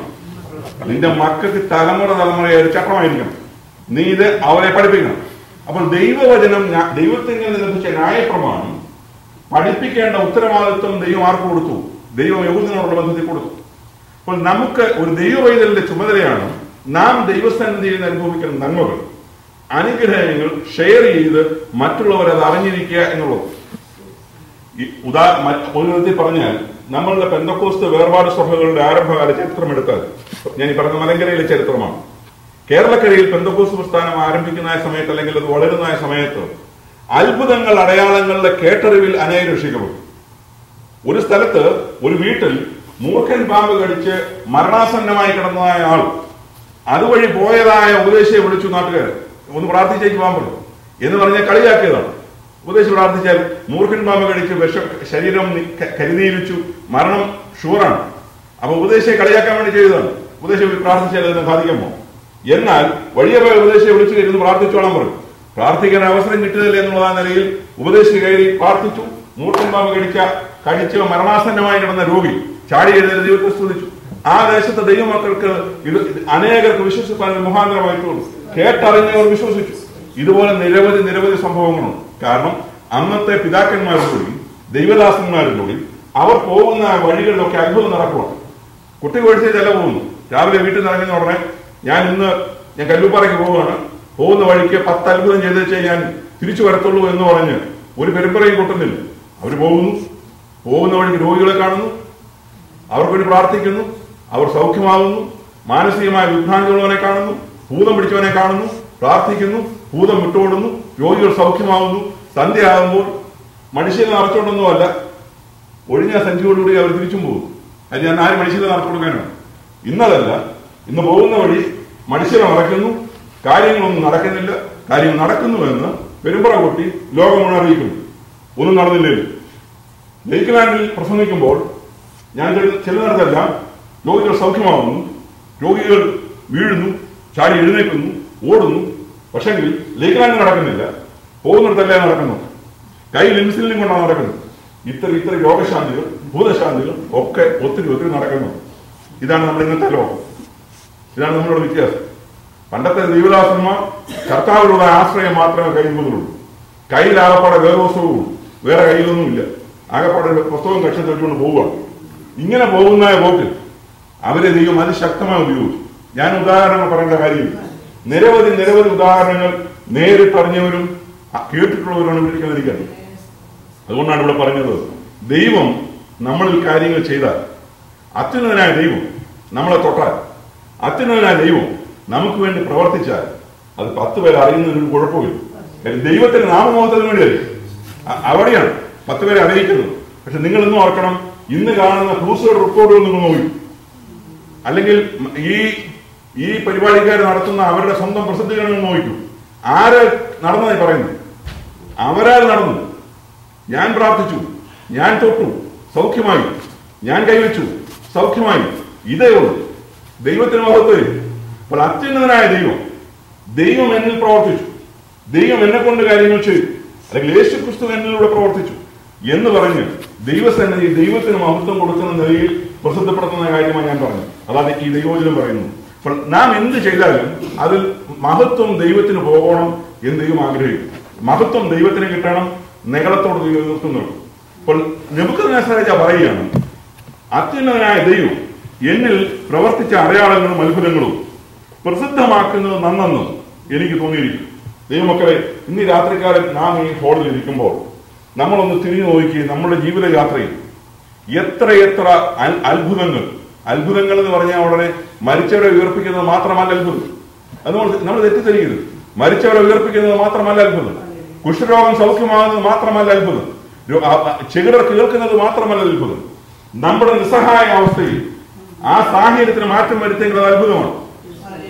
അതാണ് അങ്ങനെയാണ് അത്ഭുതത്തെ ഡിഫൈൻ ചെയ്യുക. എന്റെ നിസ്സഹായ അവസ്ഥയിൽ എന്നാൽ അത് അസാധ്യമാണെന്ന് എനിക്ക് തോന്നിയപ്പോൾ, ആരും സഹായിപ്പാനില്ലാതിരുന്ന സമയത്ത് എനിക്കിത് സാധ്യമാക്കി തീർത്തു എന്ന് പറഞ്ഞാൽ നമുക്ക് വേണ്ടിയുള്ള അത്ഭുതം അവിടെ നടന്നു എന്നുള്ളതാണ്. നമുക്കതിന്റെ ആവശ്യം ഉണ്ടായിരുന്നുള്ളൂ. നമ്മുടെ ആവശ്യം ആ സമയത്ത് നടത്തി തന്നു എന്ന് നമുക്ക് പറയാൻ കഴിയുമെങ്കിൽ അത് അത്ഭുതമാണ്. അത് മറ്റുള്ളവർ അറിയണം. അപ്പൊ നമ്മുടെ ജീവിതത്തിൽ നടക്കുന്ന കാര്യങ്ങൾ നമ്മുടെ തലമുറയ്ക്ക് ഷെയർ ചെയ്യും. പ്രത്യേകിച്ച് ഒരുപാട് ദൂരക്കാർ അറിഞ്ഞില്ലെങ്കിൽ സ്വന്തം തലമുറയെങ്കിലും അറിഞ്ഞിരിക്കണം നമ്മൾ ആരാണ്, നമ്മൾ എവിടുന്ന് വന്നു, നമ്മുടെ പിതാക്കന്മാരാരാണ്, അവർ വിശ്വാസത്തിന് വേണ്ടി കൊടുത്ത വില എന്താണെന്നൊക്കെ നമ്മുടെ തലമുറയെങ്കിലും കുറഞ്ഞ വർഷം അറിഞ്ഞിരിക്കുന്നത് നല്ലതാണ്. അവരെന്ത് വില കൊടുത്താൽ ഇറങ്ങിയെന്നുള്ളൂ. അപ്പോൾ എനിക്കറിയാം, നമ്മൾ ഇവിടെ ഇരിക്കുന്ന നിങ്ങൾ ഓരോരുത്തരും വിശ്വാസത്തിന് ഒന്നുകിൽ നിങ്ങൾ വില കൊടുത്തവരാണ്, അല്ലെങ്കിൽ വില കൊടുത്തവരുടെ മക്കളാണ്. അപ്പോൾ അത് നമ്മുടെ പിതാക്കന്മാർ വില കൊടുത്തത്, അല്ലെങ്കിൽ അവരാണ് അനുഭവിച്ച സുവിശേഷത്തിന് വേണ്ടി അനുഭവിച്ച കഷ്ടതകളെ കുറിച്ചൊക്കെ ഉള്ള വ്യക്തമായ ധാരണ നമുക്കുണ്ട്. നമ്മളോട് ഇത് അവസാനിക്കാനല്ല, ഇത് തലമുറകൾക്ക് കൈമാറി പോകേണ്ട സാക്ഷ്യമാണ്. തലമുറകളോട് ഷെയർ ചെയ്ത് പോകേണ്ടതായ കാര്യമാണ്. അവരിത് അറിയണം. ഇന്ന് അവരിവിടെ സുഖകരമായ അന്തരീക്ഷത്തിൽ കഴിയുമ്പോൾ ഇതെല്ലാം ഇങ്ങനെ ആയിരുന്നു എന്ന് ചിന്തിക്കുന്നതിന് പകരം ഇതൊന്നും അല്ലാതിരുന്ന, അല്ലെങ്കിൽ ഇതൊന്നും ഇല്ലാതിരുന്ന ഒരു കാലം ഉണ്ടായിരുന്നു. നാം ഇന്ന് 4 ബെഡ്റൂമുള്ള വീട്ടിലോ 5 ബെഡ്റൂമുള്ള വീട്ടിലോ 3-4 ബാത്റൂമുള്ള വീട്ടിലോ ഒക്കെ താമസിക്കുമ്പോൾ ഒരൊറ്റ മുറിയുള്ള സ്റ്റുഡിയോ അപ്പാർട്ട്മെന്റിൽ കിടന്ന കാലവും നമുക്കുണ്ടായിരുന്നു. ഒരു വീടിന് വേണ്ടി കൊതിച്ച കാലം നമുക്കുണ്ടായിരുന്നു. നാം ഇന്ന് വില കൂടിയ വാഹനങ്ങൾ ഓടിക്കുമ്പോൾ ഒരു 4 വീലുള്ള എന്തൊരു ചടാക്കെങ്കിലും സ്വന്തമായിട്ട് ഉണ്ടായിരുന്നെങ്കിൽ എന്ന് ആഗ്രഹിച്ചൊരു കാലം നമുക്കുണ്ടായിരുന്നു. ഈ രാജ്യത്ത് വന്നിറങ്ങിയപ്പോൾ മറ്റുള്ളവരുടെ ഉറ്റവരുടെയും പ്രിയപ്പെട്ടവരുടെയും വാഹനത്തിൽ യാത്ര ചെയ്ത സമയത്ത് എന്ന് നമ്മുടേതായ ഒരു വാഹനം ഓടിക്കാൻ കഴിയും എന്ന് കൊതിച്ചതായ കാലഘട്ടം നമുക്കുണ്ടായിരുന്നു. പക്ഷേ നമ്മുടെ കുഞ്ഞുങ്ങൾക്ക് ഇതൊന്നും ഇന്നറിയാമോ? നാം അവരോട് ഷെയർ ചെയ്യേണ്ടവരാണ്. കാര്യം ദൈവം നമ്മളെ നടത്തിയ വഴികൾ ഇവിടെ ഈ രാജ്യത്ത് വന്നു. അത് മാത്രമല്ല, നമ്മളെ ഇറങ്ങി തിരിച്ചതായ സമയം മുതൽ, അല്ലെങ്കിൽ ആത്മീയ ഗോളത്തിൽ നമുക്കുള്ള അനുഭവങ്ങൾ, പിതാക്കന്മാരുടെ അനുഭവങ്ങൾ നമ്മളിലേക്ക് പകർന്നതും നമ്മൾ തലമുറയ്ക്ക് കൈമാറി കൊടുക്കുന്നില്ലെങ്കിൽ ഈ അനുഭവങ്ങൾ ഇവിടെ കൊണ്ട് തീരുക, ചാവുകടലിന്റെ അനുഭവത്തിലെത്തി അവിടെ നിൽക്കുക, അതിനപ്പുറത്തോടത്ത് പോകുന്നു. എന്നാൽ ദൈവപ്രവർത്തനം എന്ന് പറയുന്നത് തലമുറ കൈമാറി പോകേണ്ടത് അവർ അറിഞ്ഞിരിക്കണം. എന്റെ പിതാക്കന്മാർ ആരായിരുന്നു, എന്റെ വല്യപ്പൻ ആരായിരുന്നു, അദ്ദേഹം എന്ത് വില കൊടുത്തു സുവിശേഷത്തിന് വേണ്ടി എന്നുള്ളത് നമ്മുടെ തലമുറകൾക്ക് പ്രസിദ്ധമാകണം, അവരറിയണം എന്ന് ഈ ഭാഗത്തോടുള്ള ബന്ധത്തിൽ ഞാൻ ഓർപ്പിക്കുവാൻ ആഗ്രഹിക്കുന്നു. അടുത്ത അവിടെ അവന്റെ അടയാളങ്ങൾ എത്ര വലിയവ, ദൈവത്തെക്കുറിച്ചുള്ള ദൈവത്തെക്കുറിച്ച് അവൻ പറയുകയാണ്. അപ്പൊ ഒന്നാമത് അവൻ പറയുന്നത് ദൈവം എന്നിൽ ചെയ്ത അത്ഭുതങ്ങൾ, അടയാളങ്ങൾ, അത് പ്രസിദ്ധീകരിക്കണമെന്ന് ഞാൻ ആഗ്രഹിക്കുന്നു. രണ്ടാമതായിട്ട് അവന്റെ അടയാളങ്ങൾ എത്ര വലിയവ, അവന്റെ അത്ഭുതങ്ങൾ എത്ര ശ്രേഷ്ഠമായവ, അവന്റെ രാജ്യത്വം എന്നേക്കുമുള്ളത്, അവന്റെ ആധിപത്യം തലമുറയായും ആകുന്നു. ബാബിലോൺ ചക്രവർത്തി, ബാബിലോൺ സാമ്രാജ്യത്തിലെ മുടിചൂടാ മന്നനെ നമുക്ക് വിശേഷിപ്പിക്കാൻ കഴിയുന്ന പൊന്നുകൊണ്ടുള്ള കിരീടം അങ്ങാണ് എന്ന് പറഞ്ഞ നിലയിലിരിക്കുന്ന രാജാവ്, ആ നിലയിലിരിക്കുന്ന രാജാവ് പറയുകയാണ് അവന്റെ രാജ്യത്വം എന്താണ്? നിത്യരാജ്യത്വമാണ്. അവൻ എന്തുകൂടെ ചെയ്യുന്നവനാണ്? അവന്റെ ആധിപത്യം തലമുറയായി ഇരിക്കുന്നു. അപ്പോൾ ദൈവത്തിന്റെ സിംഹാസനം, സങ്കീർത്തനം നമ്മളിങ്ങനെ കാണുന്നു, അവന്റെ സിംഹാസനം സ്വർഗത്തിലാകുന്നു. അവൻ ഭൂമിയിലുള്ളതായ സകല ജാതികളെയും അവൻ എന്ത് ചെയ്യുന്നു? അവൻ ഭരിക്കുന്നു. അപ്പോൾ ദൈവത്തിന്റെ സിംഹാസനം സ്വർഗത്തിൽ വെച്ചുകൊണ്ട് ഭൂമിയിലുള്ളതായ സകല ജാതികളെയും സാമ്രാജ്യങ്ങളെയും സകല രാഷ്ട്രങ്ങളെയും അവൻ ഭരിക്കുന്നു. ഈ നിലയിലുള്ളതാണ് ദൈവത്തിന്റെ സാമ്രാജ്യം, ദൈവത്തിന്റെ വാഴ്ച. അപ്പോൾ ഈ നെബൂഖദ്നേസറിന് ലഭിച്ച ദർശനം അതാണ്. അവന്റെ അത്ഭുതങ്ങൾ എത്ര വലിയവ, അവന്റെ അടയാളങ്ങൾ എത്ര വലിയവ, അത്ഭുതങ്ങൾ എത്ര ശ്രേഷ്ഠമായവ, അവന്റെ ആധിപത്യം, അവന്റെ രാജ്യത്വം എന്നേക്കുമുള്ളത്, ആധിപത്യം തലമുറയായുള്ളതായ ആധിപത്യം. ഇനി അടുത്തത്, നെബൂഖദ്നേസർ എന്ന ഞാൻ എന്റെ അരമനയിൽ സ്വൈര്യമായും എന്റെ രാജധാനിയിൽ സുഖമായും വസിച്ചിരിക്കുമ്പോൾ ഒരു സ്വപ്നം കണ്ടു. അപ്പോൾ ഈ രാജാവ് ഒന്നിനെ കുറിച്ച് എന്തില്ലാത്തൊരു കാലം വരും. ഭയം, അല്ലലില്ല, ആപത്തില്ല, അനർത്ഥമില്ല, ബുദ്ധിമുട്ടില്ല, പ്രയാസമില്ല, യുദ്ധശ്രുതിയില്ല, യുദ്ധത്തിന്റെ ഭീതിയില്ല, രാജ്യത്ത് മാരകമായ രോഗങ്ങളില്ല, പകർച്ചവ്യാധികളില്ല, ഒന്നുമില്ല. രാജാവിന് സുഖമായ ഉറക്കം കിട്ടുന്ന സമയമാണ്. ഏത് രാജാവും കൊതിക്കുന്ന അനുഭവമാണ്. ഞാൻ സുഖമായി, ഞാൻ എങ്ങനെ കിടക്കുമ്പോൾ ഞാൻ എന്റെ അരമനയിൽ സ്വൈര്യമായും എന്റെ രാജധാനിയിൽ സുഖമായും വസിച്ചിരിക്കുമ്പോൾ ഒരു സ്വപ്നം കണ്ടു. പലവിധ വിഷയങ്ങളെ കുറിച്ചുള്ള അല്ലലുകളുടെ നടുവിൽ കാണുന്ന സ്വപ്നമല്ല. സ്വസ്ഥമായിരിക്കുന്ന സമയത്ത്, സ്വൈര്യമായിരിക്കുന്ന സമയത്ത്, ഒരു കുഴപ്പവുമില്ലാതെ കാര്യങ്ങൾ പോകുന്ന സമയത്ത് ഞാൻ ഒരു സ്വപ്നം കണ്ടു. അടുത്ത വായിക്കാം. അതിനിമിത്തം ഭയപ്പെട്ട കിടക്കയിൽ വെച്ച് എനിക്കുണ്ടായ നിരൂപണങ്ങളാലും ദർശനങ്ങളാലും വ്യാകുലപ്പെട്ടു. അപ്പോൾ ഈ സ്വപ്നം കണ്ട ഉടനെ തന്നെ സുഖമായി സ്വൈര്യമായി കിടന്ന രാജാവ് സ്വപ്നം കണ്ടതോടുകൂടി എന്തായി? സ്വപ്നം കണ്ടതോടുകൂടി ഞാൻ എന്ത് ചെയ്തു? ഞാൻ ഭയപ്പെട്ടു. സ്വപ്നം കണ്ടതോടുകൂടി ഭയപ്പെട്ടു. അടുത്തതെന്തോ? കിടക്കയിൽ വെച്ച് എനിക്കുണ്ടായ നിരൂപണങ്ങളാലും ദർശനങ്ങളാലും വ്യാകുലപ്പെട്ടു. അപ്പോൾ ഈ രാജാവിന്റെ സ്വസ്ഥത എന്ത് ചെയ്തു? നഷ്ടപ്പെട്ടു. എങ്ങനെ കിടന്നയാളാ? സുഖമായും സ്വൈര്യമായും കൊട്ടാരത്തിൽ കിടന്ന മനുഷ്യൻ, ഒന്നിനെക്കുറിച്ചും ചിന്തയില്ലാതെ, ഒരു പ്രയാസവും ഇല്ലാതെ, ഒരു ബുദ്ധിമുട്ടും ഇല്ലാതെ കിടക്കയിൽ പള്ളിമെത്തയിൽ സുഖമായി കിടന്ന മനുഷ്യൻ ഇപ്പോൾ അദ്ദേഹം ഭയപ്പെടുന്നു. ആകെ ചിന്താക്കുഴപ്പത്തിലാണ് ഇദ്ദേഹം. ആകെപ്പാടെ വ്യാകുലത, ആകെപ്പാടെ ഭീതി. അപ്പോൾ ഈ ഭീതി ഒന്നും ആദ്യത്തെ സ്വപ്നത്തിലുണ്ടായില്ല. പണ്ട് നെബൂഖദ്നേസറിനെ വിളിച്ച്, കൽദയ വിദ്വാൻമാരെ എല്ലാം വിളിച്ച് അവരോട് സ്വപ്നം ഞാൻ മറന്നുപോയി എന്ന് പറഞ്ഞപ്പോൾ ഞാൻ ഭയപ്പെട്ടു എന്നുള്ളതാണ് ഈ ഭീതി ഒന്നും അവിടെ വരുന്നില്ല. പക്ഷെ ഇത് കുറച്ചുകൂടെ അദ്ദേഹത്തെ ബോധർ ചെയ്യുന്നുണ്ടെന്ന് നാം ഈ ഭാഗത്ത് കാണും. ആറാമാക്കി സ്വപ്നത്തിന്റെ അർത്ഥം അറിയേണ്ടതിന് ബാബേലിലെ സകല വിദ്വാൻമാരെയും എന്റെ മുമ്പിൽ കൊണ്ടുവരുവാൻ ഞാൻ കൽപ്പിച്ചു. അങ്ങനെ ആമിജാകന്മാരും കൽദയരും സഗിനിവാദികളും അകത്തു വന്നു. ഞാൻ സ്വപ്നം അവരോട് വിവരിച്ചു പറഞ്ഞു. അവർ അർത്ഥം അറിയിച്ചതാണ്. ആരെ വിളിച്ചില്ല? ദാനിയേലിനെ വിളിച്ചില്ല. അപ്പൊ നമുക്ക് പെട്ടെന്ന് തോന്നും ഈ രാജാവ് എന്തൊരു മനുഷ്യന്, എത്രയോ പ്രാവശ്യം ദാനിയേൽ ഇയാൾക്ക് സ്വപ്നം വ്യാഖ്യാനിച്ചു കൊടുത്തു. കൽദയ വിദ്വാൻമാരെന്ന് പറയുന്നവർ നിസ്സഹായന്മാരാണെന്ന് ഇവരെ കൊണ്ട് നടക്കുകയെന്നും തെളിഞ്ഞതാണ്. പിന്നെന്താ ദാനിയേലിനെ വിളിക്കാൻ?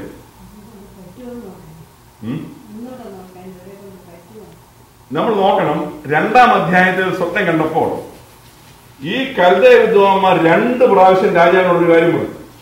രാജാവേ, സ്വപ്നം പറ, ഞങ്ങൾ അർത്ഥം പറയാം. അപ്പോൾ ഈ കൽദയ വിദ്വാൻമാർ സ്വപ്നം പറഞ്ഞാൽ അർത്ഥം പറയുമെന്ന് 2 പ്രാവശ്യം രാജാവിന് ഉറപ്പ് കൊടുത്തു. 2 പ്രാവശ്യം. ഈ 4-ാം അധ്യായത്തിലെ സ്വപ്നത്തിൽ മറവിയില്ല. 2-ാം അധ്യായത്തിലെ സ്വപ്നം കണ്ടു, സ്വപ്നമായില്ലേ പോയി, രാജാവ് മറന്നേ. 4-ാം അധ്യായത്തിൽ വരുമ്പോൾ രാജാവ് കണ്ട സ്വപ്നം നല്ല വ്യക്തമായി, ദൂതൻ സംസാരിക്കുന്നത് സകല കാര്യങ്ങളും നല്ല ക്ലിയർ ആയിട്ട് രാജാവിന്റെ മനോമണ്ഡലത്തിലുണ്ട്, ഒന്നും വിട്ടുപോയിട്ടില്ല. അപ്പോൾ ദാനിയേലിന്റെ ആവശ്യം വാസ്തവത്തിൽ ഇല്ലെന്നുള്ളതാണ് രാജാവ് ചിന്തിച്ചത് പ്രാഥമികമായിട്ട്. കാരണം തന്റെ പഴയ കൽദയ വിദ്വാൻമാർ ഒരു മോശക്കാരല്ലെന്നല്ലേ പറയുന്നത്. അവരോട് സ്വപ്നം പറഞ്ഞാൽ അവർ വ്യാഖ്യാനിക്കും, ഒരവസരം കൊടുക്കുകയാണ്. പക്ഷെങ്കിൽ അവസരം കൊടുക്കുമ്പോൾ ഇവരെ കൊണ്ട് പറ്റുകയെന്നും ഒരുപക്ഷെങ്കിൽ രാജാവിന്റെ ഉള്ളിൽ കണ്ടേക്കാം. ഒരു പ്രാവശ്യം കൂടി കൽദയ വിദ്വാൻമാർ ഇത്രയൊക്കെ ഉള്ളൂ, അല്ലെങ്കിൽ ഇവരുടെ കഴിവ് ഇത്രയൊക്കെ ഉള്ളൂ എന്ന് കാണിക്കാൻ കൂടിയായിരിക്കും. ഏതായാലും ഞാൻ പ്രധാനമായും ചിന്തിക്കുന്നത് ഇത് തന്നെയാണ്. ഇവര് കൽദയ വിദ്വാൻമാർ നേരത്തെ രാജാവിനോട് പറഞ്ഞു, രാജാവ് സ്വപ്നം പറഞ്ഞു. ഭൂമിയിൽ ഒരു രാജാവ് ഇങ്ങനെ പറഞ്ഞിട്ടില്ല, സ്വപ്നവും പറയണം അർത്ഥം പറയണമെന്ന് പറഞ്ഞിട്ടില്ല. സ്വപ്നം പറഞ്ഞാൽ ഞങ്ങൾ അർത്ഥം പറയാം എന്ന് 2 പ്രാവശ്യം രാജസന്നിധിയിൽ ഉണർത്തിച്ചതാണ്. അപ്പോൾ അതുകൊണ്ട് രാജാവ് ഒരു ചാൻസ് കൊടുക്കുകയാണ്. അവിടെ അങ്ങനെ സകല മന്ത്രവാദികളും ആഭിചാരകന്മാരും കൽദയരും ശകുനവാദികളും അകത്തു വന്നു. ഞാൻ സ്വപ്നം അവരോട് എന്ത് ചെയ്തു? വിവരിച്ചു. രാജാവ് ഒന്നും വിട്ടുപോകാതെ വിവരിച്ചു പറഞ്ഞു. പക്ഷേ അവരർത്ഥം അറിയിച്ചില്ല. അപ്പോൾ പിന്നെ കൽദയ വിദ്വാൻമാരുടെ ചാൻസ് കഴിഞ്ഞു. അങ്ങനെ ഒടുവിൽ 8-ാം വാക്യം വായിച്ചു.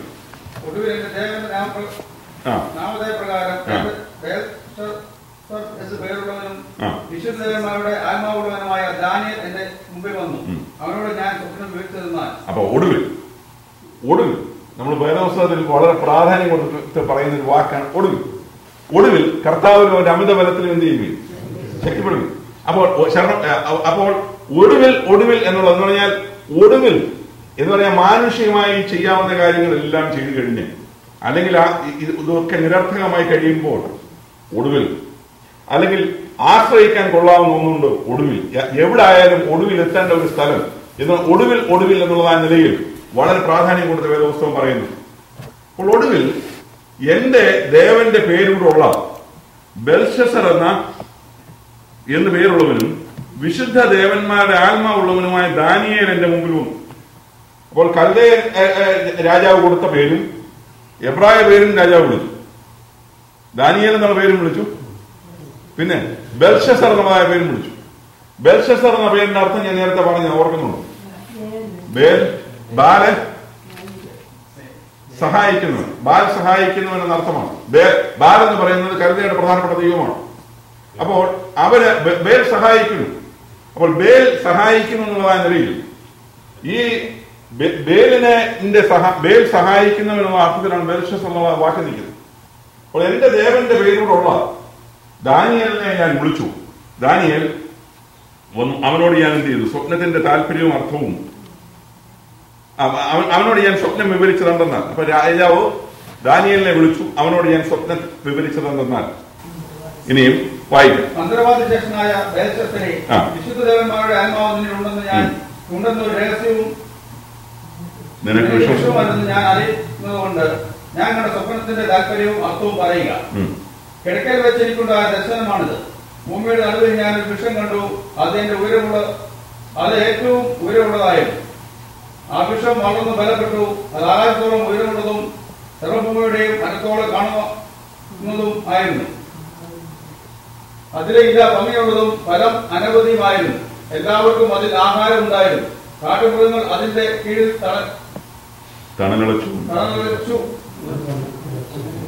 തണലിളച്ചു വളർന്നു. ആകാശത്തിന്റെ പക്ഷികൾ അതിന്റെ കൊമ്പുകളിൽ വസിച്ചു. സകല ജഡവും അതുകൊണ്ട് ഉപജീവനം കഴിച്ചു പോന്നു. മതി. ഇതിനകത്ത് രാജാവ് എല്ലാം വിട്ടുപോയിട്ടുണ്ട്. ഒരു സ്വപ്നം, കണ്ട വൃക്ഷത്തിന്റെ ഇലയുടെ കാര്യം, ഇല കായ അതേ വന്ന് പക്ഷികളിരിക്കുന്നു, കീഴിൽ വന്ന് മൃഗങ്ങൾ തണലിൽ വന്ന് വിശ്രമിക്കുന്നു. ഒന്നുമില്ല.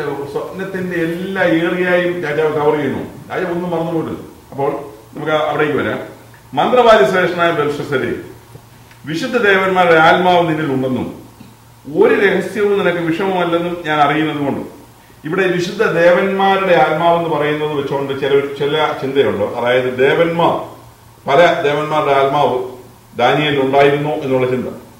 ഇത് വാസ്തവത്തിൽ ആ നിലയിലല്ല ആ പ്രയോഗം നിൽക്കുന്നതെന്നാണ് പൊതുവെ പഠിക്കുന്നത്. ഏകവചന പ്രയോഗമായിട്ട് തന്നെയാണ് വിശുദ്ധ ദേവന്റെ ആത്മാവ് എന്നുള്ള നിലയിലാണ് ഈ പറയുന്നത്. അതായത് ഫറവോന്റെ ചരിത്രത്തിൽ യോസേഫ് സ്വപ്നം വ്യാഖ്യാനിച്ചതായ സമയത്ത് ഫറവോൻ പറയുന്നുണ്ട്, ദൈവാത്മാവുള്ള ഇവനെ പോലെ ഒരു മനുഷ്യനെ കണ്ടുകിട്ടുമോ എന്ന് പറയുന്നത്. അപ്പൊ എന്ന് പറഞ്ഞതുപോലുള്ള ഒരു പ്രയോഗമാണത്. അപ്പോൾ DT എന്നുള്ളതായ, അതായത്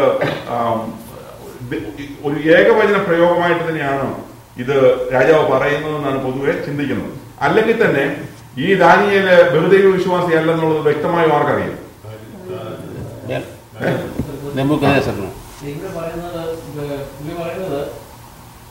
എന്റെ ദേവന്റെ നാമത്തിൽ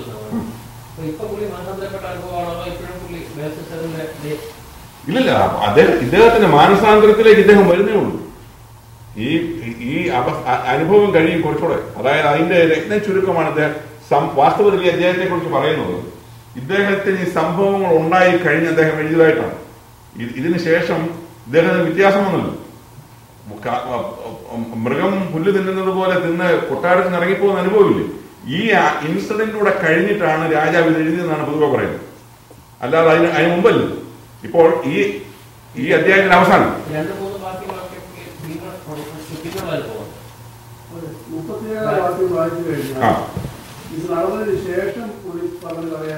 അങ്ങനെയല്ല, എല്ലാത്തിനും ശേഷം ഈ അധ്യായത്തിൽ പറഞ്ഞ ഹോൾ സ്റ്റോറി ഉണ്ട്. അതായത് താൻ ഇങ്ങനെ കൊട്ടാരം വിട്ട് പോകേണ്ടി വന്നതും 7 വർഷക്കാലം ഇങ്ങനെ ഞാൻ പോയി പുല്ല് തിന്നേണ്ടി വന്നെന്ന് പറയുന്നതും എന്നെ ഈ അവസ്ഥയിൽ ദൈവം ആക്കിയെന്നും ഇതെല്ലാം പറഞ്ഞതിന് ശേഷം ഉള്ള അനുഭവത്തിലാണ് അതിനുശേഷം ഇത് എഴുതുന്നത്. അപ്പൊ ഇത് എഴുതുന്ന സമയത്ത് ഈ ആരംഭത്തിൽ ദാനിയേലിനെ കൊട്ടാരത്തിൽ വിളിക്കുന്ന സമയത്ത് എന്റെ ദേവൻ ബേൽഷസ്സർ എന്ന് പറയുന്ന എന്നാൽ ബാലിനെ ഞാൻ ആരാധിക്കുന്ന നിലയിൽ അവന്റെ ദേവൻ എന്നുള്ള നിലയിൽ തന്നെ അദ്ദേഹം പറയുന്നു. പക്ഷേ പൊതുവെ നാം ചിന്തിക്കുന്നത് ഈ ഇൻസിഡന്റിന്റെ അവസാനത്തിലാണ് രാജാവ് ഇത് രേഖപ്പെടുത്തിയത് അല്ലെങ്കിൽ ഈ വിഷയം കൊണ്ടുവരുന്നത് എന്നുള്ളതാണ്, ഈ രേഖയാക്കുന്നത് എന്നുള്ളതാണ്.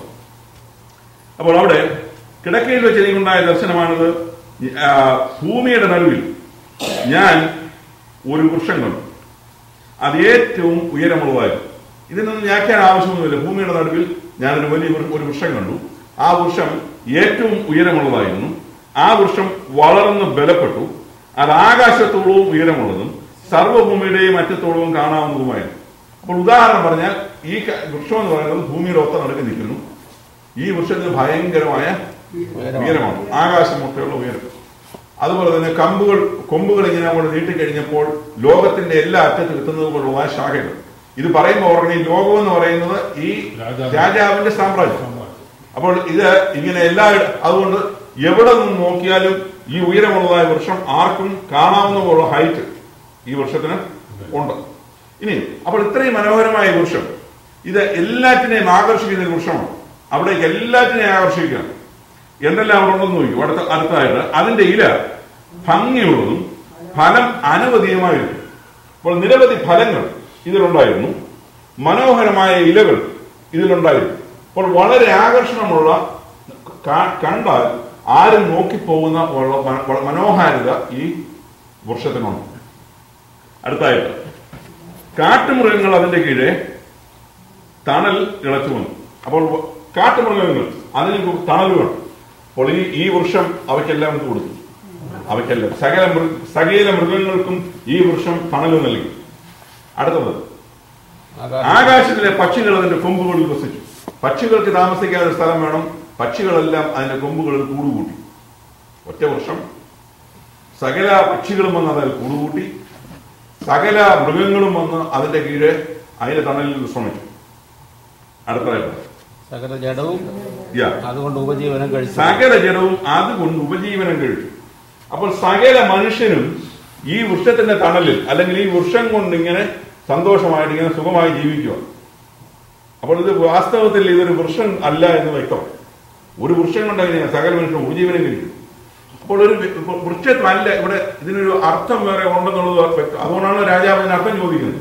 അപ്പോൾ കേവലം താൻ കണ്ടതായ ഒരു ട്രീ അല്ലെങ്കിൽ ഒരു മരം എന്നുള്ളതല്ല ഇവിടുത്തെ വിഷയം. ഈ താൻ കണ്ടതായ വൃക്ഷം എന്ന് പറയുന്നത് ഇതിനെന്തോ ഒരു അർത്ഥമുണ്ട്, ഇതിനൊരു വ്യാഖ്യാനം ആവശ്യമാണ്. കാരണം ഇതൊരു വലിയ ട്രീ ആണ്. ഇതിൽ പക്ഷികളെല്ലാം വന്നിരിക്കുന്നു, മൃഗങ്ങൾ അതിന്റെ കീഴിൽ തണലിൽ കിടക്കുന്നു. അതുപോലെ തന്നെ ഇതിന്റെ നിരവധി ഫലങ്ങൾ ആളുകൾ അത് ഭക്ഷിക്കുന്നു. ഇതുകൊണ്ട് അഹോവൃത്തി അല്ലെങ്കിൽ നിത്യവൃത്തി കഴിക്കുന്നത് പോലെ ആളുകളെല്ലാം ഇതുകൊണ്ട് അഹോവൃത്തി കഴിക്കുന്നു. ഇങ്ങനെ മനോഹരമായ അന്തരീക്ഷത്തിൽ ഈ ട്രീ നിൽക്കുകയാണ്. കിടക്കയിൽ വെച്ച് എനിക്കുണ്ടായ ദർശനത്തിൽ, അപ്പോൾ ഇവിടെ ഒരു കുഴപ്പമില്ല.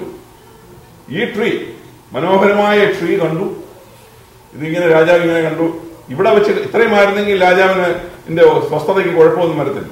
കാര്യം തന്റെ രാജ്യം സ്വസ്ഥതയോടെ ഐശ്വര്യത്തോടെ കിടക്കുന്നു. രാജ്യത്തെ ജനങ്ങളെല്ലാം സന്തോഷിക്കുന്നു. രാജ്യത്തിലെ പറവകൾ പോലും സന്തോഷിക്കുന്നു. രാജ്യത്തിലെ നാൽക്കാലികൾ സന്തോഷിക്കുന്നു. ഇതുകൂടെ രാജാവിന് എന്താ വേണ്ടി? അപ്പോൾ ഹോൾ കൺട്രിയുടെ ചരിത്രം എടുത്താൽ മൃഗങ്ങൾക്ക് സുഖം, പക്ഷികൾക്ക് സുഖം, ജനങ്ങൾക്ക് അതിസുഖം, സമ്പൽ സമൃദ്ധി. രാജാവ് സ്വസ്ഥതയോട് സ്വൈര്യതയോടെ പള്ളിമെത്തയിൽ ഇങ്ങനെ കിടക്കും.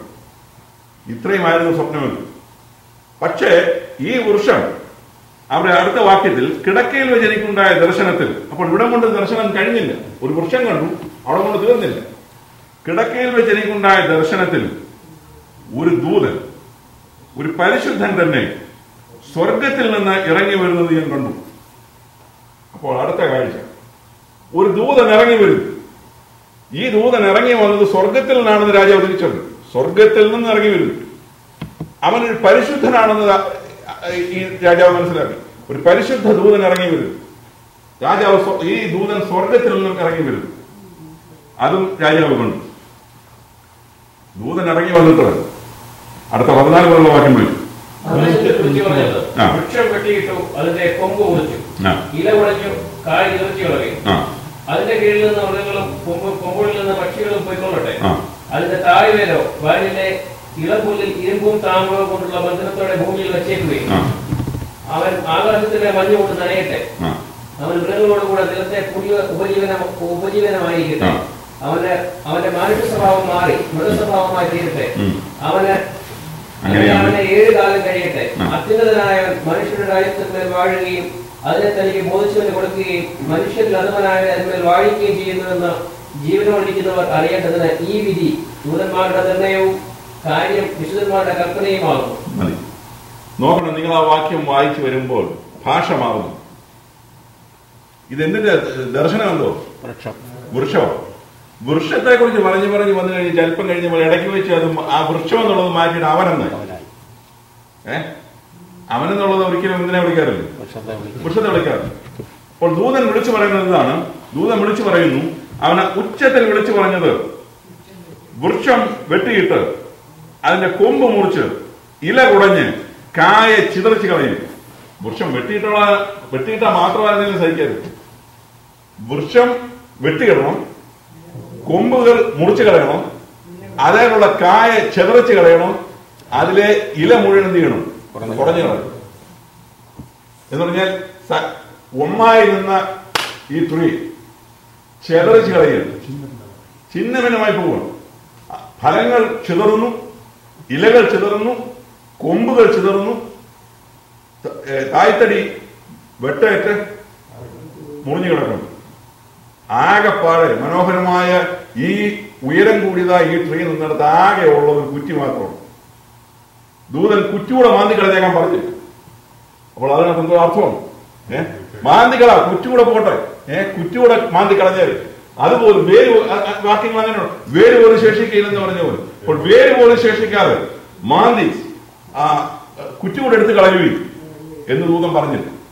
അപ്പോൾ കുറ്റിയോടെ വെച്ചാൽ അത് സംരക്ഷിക്കണം എന്നുള്ള നിലയിൽ തന്നെയാണ്.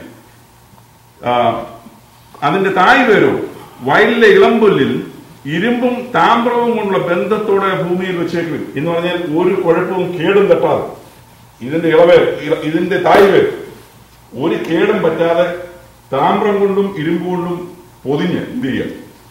ഭൂമിയിൽ തന്നെ സൂക്ഷിക്കുക. യാതൊരു കേടും അതിന് പറ്റും. അപ്പോൾ ഇതൊരു ഇടക്കാലമാണ്, ഒരു ഒരു ഒരു പീരീഡാണ്. അടുത്ത വാക്യം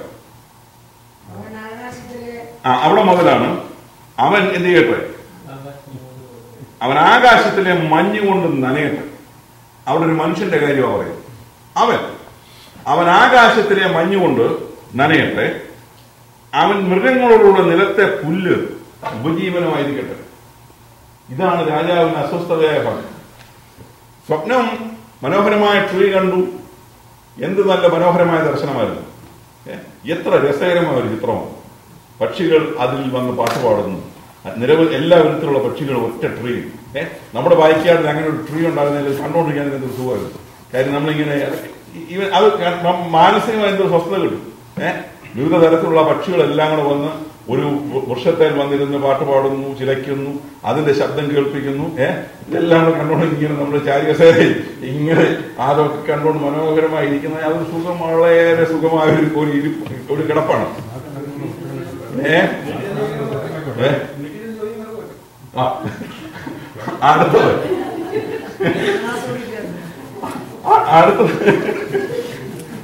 അടുത്തതായിട്ട്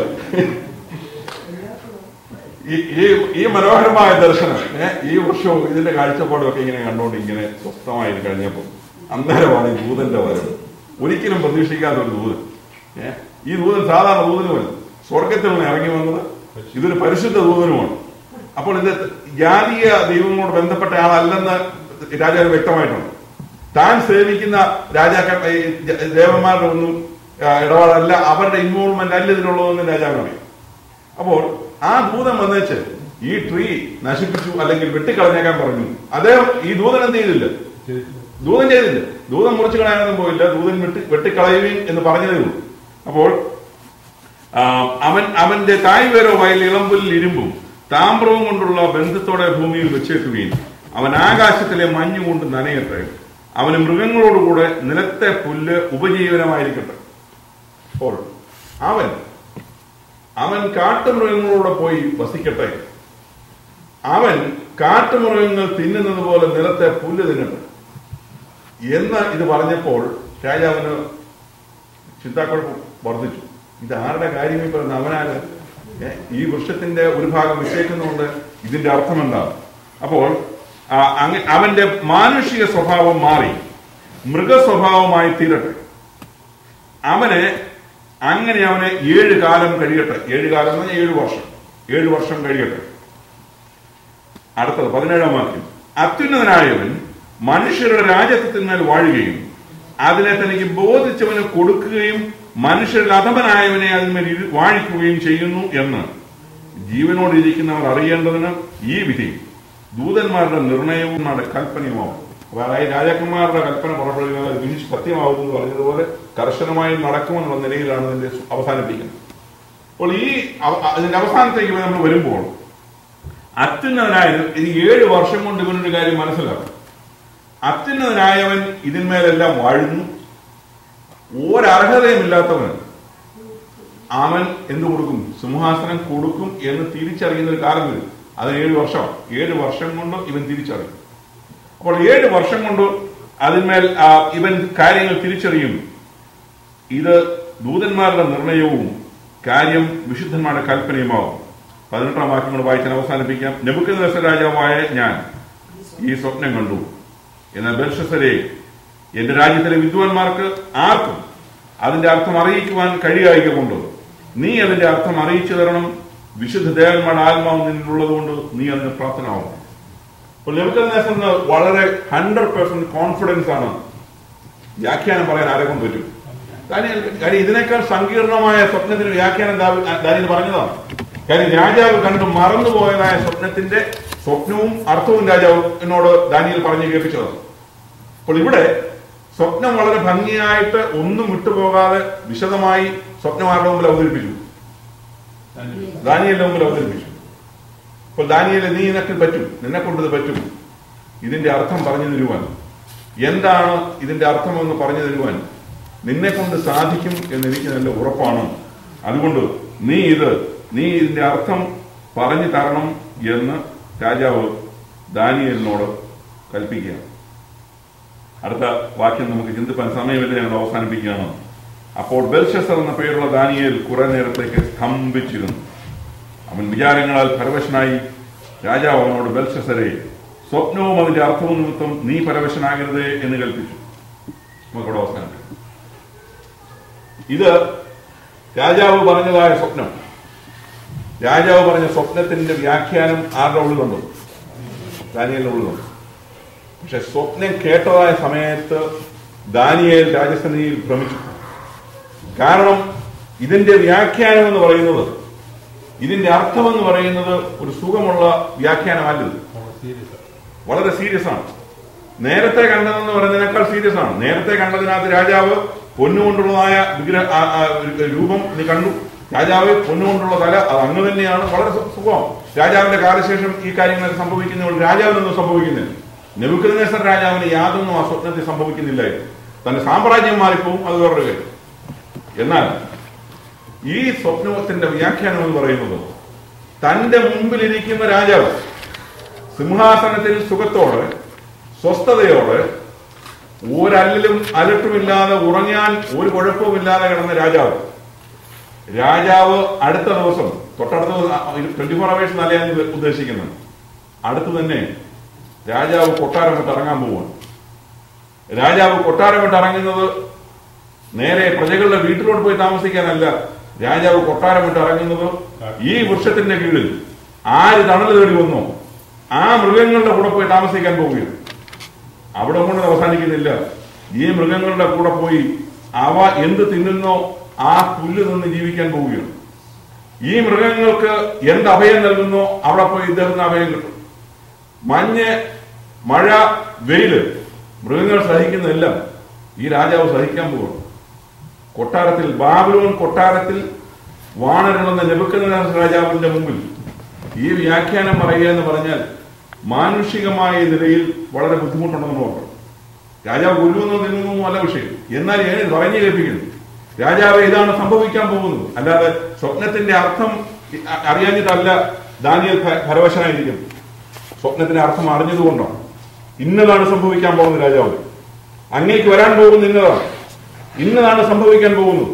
അത്യുന്നതനായ ഒരു ദൈവം, രാജാക്കന്മാരെ വാഴിക്കുകയും നീക്കുകയും ചെയ്യുന്ന അത്യുന്നതനായ ദൈവം ഉണ്ടെന്നുള്ളത് തിരിച്ചറിയുന്നത് വരെ 7 വർഷം, 7 കാലം.